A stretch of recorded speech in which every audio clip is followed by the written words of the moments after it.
నమస్కారం. గంటారావానికి స్వాగతం. ముందుగా ప్రధాన అంశాలు. పొడమి పరిరక్షణ కోసం సోమవారం నుంచి ప్యారిస్ వేదికగా సదస్సు. పర్యావరణ పరిరక్షణ, వాతావరణ మార్పులపై చర్చించనున్న 150 దేశాలు. ఇంధన పొదుపే భూతాపానికి సరైన విరుగుడు. సౌర విద్యుత్ వాడకం అవసరాన్ని గుర్తు చేసిన ప్రధాని.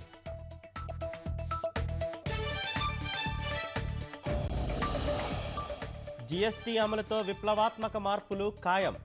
సర్వసమ్మతి కోసం ప్రయత్నిస్తున్నామన్న వెంకయ్య.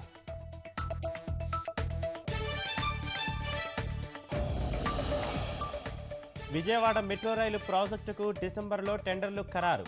రూపురేఖలపై కార్పొరేటర్లకు అవగాహన కార్యక్రమం.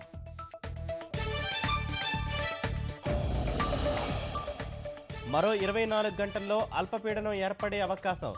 తమిళనాడు చిత్తూరులో ఓ మోస్తరు వానలు.